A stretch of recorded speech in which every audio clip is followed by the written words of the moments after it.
Pomaže Bog, braćo i sestre,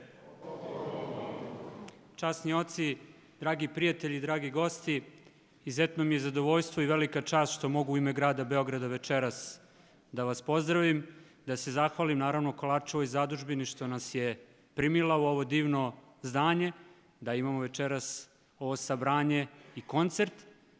I ono što moram na početku da kažem, jedna velika zahvalnost Pravoslavnom sportskom društvu Sveta Srbija i naravno Gusarskom društvu Bajo Pivljanin koji su nas večeras okupili.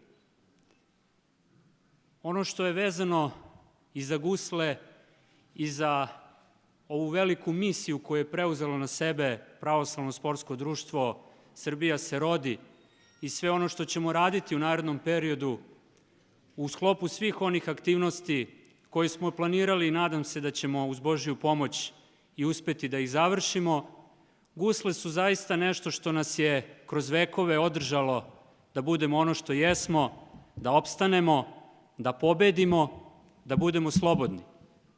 I upravo je zvuk gusala nešto što je, mislim, pravi znak kako Srbi se vesele, kako i tuguju.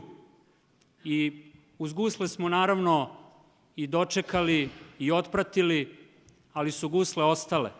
One su uvek pobeđivale i upravo je najveća borba pred nama, a to je da pobedimo smrt i da se rađamo i da budemo ovde na ovom prostoru, da nas ima još više.